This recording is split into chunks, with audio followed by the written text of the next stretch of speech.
इस सेशन में हम बात करेंगे कंप्यूटेशन की। कंप्यूटेशन थोड़ा बेसिक प्रेजेंट करेंगे, एक्सप्रेशंस बताएंगे आपको, और इटरेशन, सिलेक्शन, साथ में किस तरीके से हम सब कंप्यूटेशन करते हैं, यानी कंप्यूटेशन के अंदर कंप्यूटेशन कैसे करते हैं वो देखेंगे। और अगले में हम देखेंगे वेक्टर, यानी कि इस बार हम सिलेक्शन, इटरेशन, फंक्शन और वेक्टर देखने वाले हैं। कंप्यूटेशन यानी कि क्या कंप्यूट होने वाला है, कंप्यूटेशन बहुत इंपॉर्टेंट एस्पेक्ट है।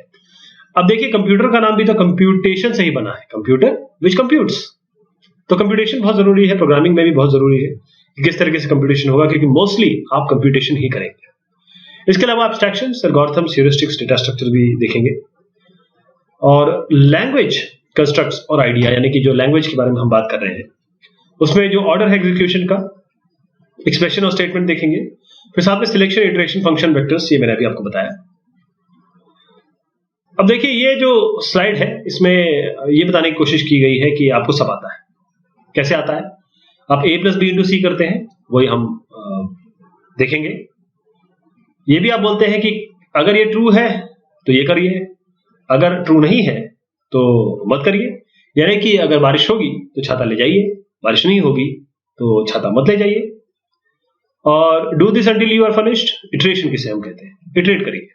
देखिए, आपने गलती की है, आप इसको 100 बार लिखिए, यानी कि आप इटरेशन करिए, और 100 बार हो जाए तो आप इसको खत्म कर दीजिए। दूसरा, फंक्शंस, जाइए मेरे लिए सामान लेके आइए, मैं आपको 2 और 3 दे रहा हूं, आप मुझे 5 रिटर्न करिए, यानी कि प्लस करिए। अब देखिए, ये सब तो आपको आता है, और यही तो हम केवल यही अपने प्रोग्रामिंग में लिख देंगे। इसके आपको सिंटेक्स बताएंगे। ये रियल लाइफ है, और आप प्रोग्रामिंग लाइफ देखेंगे, और आप देखेंगे प्रोग्रामिंग लाइफ और रियल लाइफ में लाइफ के अलावा प्रोग्रामिंग और रियलिटी भी कॉमन है। कंप्यूटेशन, इनपुट जाएगा, इनपुट कहां से आ सकता है? कीबोर्ड से आ सकता है, फाइल से आ सकता है, कोई और इनपुट डिवाइसेस से आ सकता है, प्रोग्राम से आ सकता है, या प्रोग्राम के अदर पार्ट से आ सकता है।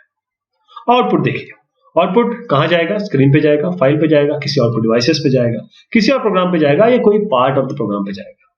इन बिटवीन क्या हो रहा है? इन बिटवीन हो रहा है कंप्यूटेशन। यही तो असली बात है कि आप इनपुट डेटा पे कुछ कंप्यूटेशन करके आप आउटपुट ले रहे हैं, ये कंप्यूटेशन है। कंप्यूटेशन, हम ये चाहते हैं कि जब भी कंप्यूटेशन हो वो करेक्ट हो, सिंपल हो, एफिशिएंट हो। हम कोशिश करेंगे डिवाइड एंड कॉन्कर को यूज करने की, यानी कि बड़े कंप्यूटेशन को हम लेंगे, उसको छोटे छोटे भाग में डिवाइड करेंगे, और फिर कोशिश करेंगे कि हम एक फाइनल रिजल्ट पे आए। एब्स्ट्रैक्शन, हम क्या करेंगे कि डिटेल्स को छुपा देंगे, कोशिश करेंगे कि हायर लेवल पे ही काम हो जाए, अंदर जो भी काम हो रहा है उसको हम छुपा के रखें या हाइड करके रखें। देखेंगे क्या इनपुट आउटपुट फॉर्मेट्स हो सकते हैं, प्रोटोकॉल्स, डेटा स्ट्रक्चर्स। कभी भी क्वालिटी पे जाइए, क्वांटिटी पे नहीं। बहुत सारे स्टेटमेंट लिखने से कोई फायदा नहीं है, कम स्टेटमेंट लिखिए और एफिशिएंट अपना प्रोग्राम बनाइए। वो प्रोग्राम जो मैं और आपने बनाया, और आपका प्रोग्राम मेरे प्रोग्राम से एफिशिएंट चल रहा है, फास्ट चल रहा है, उसे हम असली कंप्यूटेशन कहते हैं। केवल रिजल्ट अचीव करना हमारा एम नहीं है। लैंग्वेज के फीचर, हर फीचर और हर लैंग्वेज के जो फीचर है उसमें आपको एडिशन मिलेगा, सब्ट्रैक्शन मिलेगा, इफ एल्स मिलेगा, यानी कि ये नहीं तो ये नहीं तो ये, व्हाइल, जब तक, इटरेशन जिसे हम कहते हैं। एफएक्स फॉर्म में आपको फंक्शन मिलेंगे। अब हम इसको कंबाइन करते हैं। Let us make a program. एक प्रोग्राम करते हैं। सबसे पहली लाइन देखिए, इंट लेंथ इक्वल टू 20। हम करना चाहते हैं लेंथ इनटू विड्थ, हम करना चाहते हैं एवरेज निकालना चाहते हैं लेंथ विड्थ का। तो क्या करेंगे? सबसे पहले इंट लेंथ इक्वल टू 20 देंगे। ये भी एक एक्सप्रेशन है, ये भी एक सिंपल एक्सप्रेशन है, जिसमें हम क्या कर रहे हैं? असाइनमेंट ऑपरेटर का यूज कर रहे हैं, यानी कि लेंथ को 20 असाइन कर रहे हैं, विड्थ को 40 असाइन कर रहे हैं। This is an expression of assignment. दूसरा एक मल्टीप्लिकेशन है, लेंथ को विड्थ से मल्टीप्लाई कर रहे हैं, मल्टीप्लाई में क्रॉस नहीं यूज कर रहे हैं, स्टार यूज कर रहे हैं। कीबोर्ड का हमें इस्तेमाल करना है, इसलिए हम स्टार यूज कर रहे हैं। ये काम करता है मल्टीप्लिकेशन का। और देखिए, एक साथ मैं दो आपको ऑपरेटर्स दिखा रहा हूं, प्लस डिवाइड, यानी पहले प्लस करिए, फिर उसके बाद जो रिजल्ट है उसको डिवाइड करिए। इसका मतलब ये होता है, क्योंकि हम मैथमेटिक्स के हिसाब से चल रहे हैं, बॉर्डमस रूल के हिसाब से चल रहे हैं, ये कतई नहीं होता है। अगर आपको कोई भी संदेह हो, आप पैरेंथेसिस यूज करिए। पैरेंथेसिस से कंपाइलर को भी आसानी, आपको भी आसानी। इस तरीके से एब्सर्डली कॉम्प्लिकेट चीज मत लिखिए, this is very complicated. Meaningful नाम चूज करिए। जो एक्सप्रेशन में दो इंपॉर्टेंट चीजें होती हैं उसमें ऑपरेटर्स होते हैं, ऑपरेंड्स होते हैं। ऑपरेटर जिन पे जो और जिन पे कुछ काम होगा, ऑपरेंड्स जो इन पे काम करेंगे। बुलियन की बात करें, ट्रू और फॉल्स में रिजल्ट आता है। बुलियन के पास जो रिजल्ट आएगा, इक्वल ऑपरेटर, डबल इक्वल, क्या ये एक दूसरे से इक्वल है? डबल इक्वल टू ट्रू और फॉल्स में उत्तर आएगा। Not equal to, not exclamation और इक्वल टू लिखते हैं। लॉजिकल ऑपरेटर, डबल एंड और double pipe, exclamation, not, relation operator, less than, greater than, less than equal to, greater than equal to, इन सब का उत्तर आएगा true and false. Character, CHAR, character यानी कि A7A@, शॉर्ट इन टाइप आप plus minus into divide और reminder का इस्तेमाल करेंगे। फ्लोटिंग टाइप में बस ये रिमाइंडर नहीं होगा, बाकी सारे होंगे। कॉन्साइज ऑपरेटर्स, कॉन्साइज ऑपरेटर यानी A equal to A plus C आप लिख सकते हैं। A equal to A into scale, मतलब कोई भी मल्टीप्लिकेशन लिख सकते हैं। A equal to A plus 1 लिख सकते हैं। ये आपका नॉर्मल ट्रेंड है। आप एक अच्छे प्रोग्रामर हैं, आप एक इंटेलिजेंट प्रोग्रामर हैं, तो आप ये लिखेंगे A plus is equal to C। इसका मतलब यही होता है A is equal to A into C की जगह आप लिखेंगे, स्केल की जगह लिखेंगे A into is equal to scale. A is equal to A plus 1 की जगह ये लिखेंगे, और बहुत अच्छा होगा कि आप ये लिखेंगे। इसे हम शॉर्ट हैंड या कॉन्साइज ऑपरेटर कहते हैं। इससे क्लियर होता है प्रोग्राम और आइडिया बहुत अच्छे से एक्सप्रेस होता है, आपको भी और जो आप प्रोग्राम लिखेगा उसको भी। स्टेटमेंट की बारी आती है, स्टेटमेंट जिसके अंत में सेमीकोलन।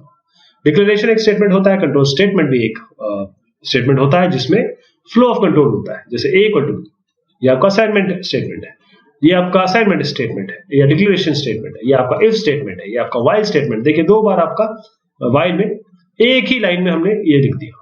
एवरेज जो अभी हमने देखा था, ये भी एक स्टेटमेंट है। रिटर्न X जो आखिरी में आता है, वो भी आपका एक स्टेटमेंट है। सिलेक्शन, जैसे मैंने आपको बताया था, मैं आपको सिलेक्शन, इटरेशन वगैरह बताऊंगा। मान लीजिए आपको ये पता करना है कि दो वैल्यूज में से बड़ा कौन सा है, तो इफ करिए, अगर A B से छोटा है, लेस देन लगाएंगे, छोटा के लिए लेस देन साइन लगता है। अगर A B से छोटा है, तो मैंने आपको क्या बताया था, इसका रिजल्ट क्या आता है, ट्रू या फॉल्स। ट्रू में यहां चला जाएगा, फॉल्स में यहां चला जाएगा। ध्यान दीजिएगा, इफ के आगे सेमीकोलन नहीं है, एल्स के आगे सेमीकोलन नहीं है, कभी ये गलती मत करिए। सिंटेक्स इसका किस तरीके से हुआ, if condition, statement is true, then go here, else go here. Iteration, बार बार, कई बार, कब तक, जब तक कोई कंडीशन मीट ना हो जाए। मान लीजिए 0 से 99 तक आपको कंप्यूट करना है स्क्वायर, तो आप यहां पर इनिशियलाइज करेंगे i को 0 से, i को 100 तक चलाएंगे, यानी कि यहां पर जब फॉल्स हो जाएगा तब ये बाहर आ जाएंगे आप, लेकिन जब तक ट्रू रहेगा आप इस ब्लॉक के अंदर ही रहेंगे। क्या अंदर रहेंगे, हर एक वैल्यू के लिए आप स्क्वायर कंप्यूट करेंगे और इसको बार बार इंक्रीमेंट करा देंगे। जब मैंने आपको बताया था कि एक इंटेलिजेंट प्रोग्रामर के लिए प्लस प्लस आई, और थोड़े से मॉडरेट प्रोग्रामर के लिए i equal to i plus 1। फिर इसमें हुआ क्या, हमने एक लूप वेरिएबल लिया, इसको हम लूप वेरिएबल कहते हैं, इसको हम कंट्रोल वेरिएबल कहते हैं। फिर यहां पर हमने क्या किया, इनिशियलाइज किया, इसको इनिशियलाइज भी कर दिया, this is initialisation of control variable और लूप वेरिएबल। टर्मिनेशन, यहां पर हम टर्मिनेशन करना चाहते हैं, i is equal to i less than 100। अब व्हाइल के अंदर जाएंगे तो बाहर भी तो आना पड़ेगा। बाहर कैसे आएंगे, जब 100 की पूर्ति हो जाएगी, 0 से शुरू करेंगे, 99 तक पहुंचेंगे, बाहर आ जाएंगे। यहां पर क्या हो गया, ये स्क्वायर निकाला। इंक्रीमेंट, दिस इज इंक्रीमेंट, यानी कि एक एक करके बढ़ाया, और जब ये काम होगा तो आप ये आउटपुट कराएंगे स्क्वायर आई को। अब ध्यान दीजिए, ये स्क्वायर आई क्या है, ये स्क्वायर आई, आपके दिमाग में जरूरी सवाल उठा होगा कि चलिए ये सब तो बता रहे हैं, स्क्वायर आई क्यों नहीं बता रहे हैं। क्यों, क्योंकि ये एक हमारा फंक्शन है, और हम फंक्शन वाइल की जगह यहां पर हम पहले मैं फॉर बता दूं, उसके बाद इस फंक्शन में जाते हैं। ये आपका जो फंक्शन है, वाइल आपने किया, क्यों ना हम वाइल को कुछ चेंज करें। और ये जो वाइल में 3 जगह पे था, एक इनिशियलाइजेशन, एक टर्मिनेशन कंडीशन, और एक ये इंक्रीमेंट डिक्रीमेंट, इसको हम एक ही लाइन में लिखते हैं। देखिए, इनिशियलाइजेशन हो गया, टर्मिनेशन हो गया, इंक्रीमेंट डिक्रीमेंट हो गया, एक ही लाइन में लिख दिया। फॉर ये काम करता है, एक ही लाइन में क्लीन प्रोग्राम देता है, बाकी चीजें बिल्कुल सेम है। यहाँ पर इनिशियलाइजेशन हो गया, यहाँ पर कंडीशन हो गई, यहाँ पर इंक्रीमेंट हो गया। तो ये स्क्वायर आई क्या है, स्क्वायर आई एक फंक्शन है, call for a function square I. Square I के अंदर आप इस जगह पर आई डालेंगे, ये रिटर्न करेगा आई स्क्वायर, जो कि हम चाहते हैं स्क्वायर। तो फंक्शन क्या होता है, और फंक्शन क्यों लिखते हैं, फंक्शन इसलिए लिखते हैं क्योंकि सी स्ट्रक्चर प्रोग्रामिंग था, मॉड्यूलर प्रोग्रामिंग थी, फंक्शनल प्रोग्रामिंग थी, वहीं से ये चीज आई है कि हम लॉजिकली सेपरेट कर सके चीजों को, टेक्स्ट को क्लियर कर सके, और प्रोग्राम को बार बार फंक्शन को यूज कर सके, टेस्टिंग में आसानी, मेहनत में आसानी, मेंटेनेंस में आसानी। कंट्रोल किस तरीके से फ्लो होता है देखिएगा। सबसे पहले आप इंट में आए, वाइल पे गए, स्क्वायर पे आए, स्क्वायर आपको कहाँ ले गया, इस इन स्क्वायर पे, यहाँ पर ले गया आपको। उसके बाद आपने क्या किया, ये रिटर्न किया इसने एक्स स्क्वायर, यहाँ प्रिंट हो गया, फिर आप गए, लेकिन अब ये यहाँ नहीं गए आप चलते रहे चलते रहे चलते रहे, कब बाहर आएंगे, चलते चलते चलते चलते 99 के बाद बाहर आ जाए। तो ये इसका फ्लो है। ये फंक्शन, इसको आप एक एक करके देखिए, ये रिटर्न टाइप है, ये फंक्शन का नाम है, ये पैरामीटर लिस्ट है, ये रिटर्न है, और ये रिटर्न सम वैल्यू है, ये रिटर्न टाइप। एक और एग्जांपल देखते हैं। अभी इस एग्जांपल में क्या करेंगे कि हमारे पास दो वैल्यूज हैं, हम लार्जर वैल्यू को रिटर्न करेंगे, तो हम फंक्शन लिखेंगे। अभी मैंने फंक्शन का इंट्रोड्यूस किया, उस फंक्शन को लिखेंगे। फंक्शन क्या होगा, मैक्स फंक्शन का नाम दिया, ये आपके पैरामीटर्स हैं, दो पैरामीटर ले रहा है ये, यहाँ पर रिटर्न टाइप है। अगर ए बी में छोटे बड़े का रिलेशन है, यानी बी ए से बड़ा है, तो आप रिटर्न करिए बी, क्योंकि हम बड़ा चाहते हैं। और अगर बाई चांस ये नहीं हो पाया तो आपको ए रिटर्न करना पड़ेगा, यानी कि आप मैक्स के अंदर 7 9 डालेंगे तो 9 आएगा, 19 माइनस 27 डालेंगे तो 19 आएगा, इसी तरीके से 20 दोनों वैल्यू सेम डालेंगे तो 20 आएगा। तो ये फर्स्ट पार्ट हुआ। आगे हम इसी कंपटीशन को आगे बढ़ाएंगे। बहुत शुक्रिया, बहुत धन्यवाद।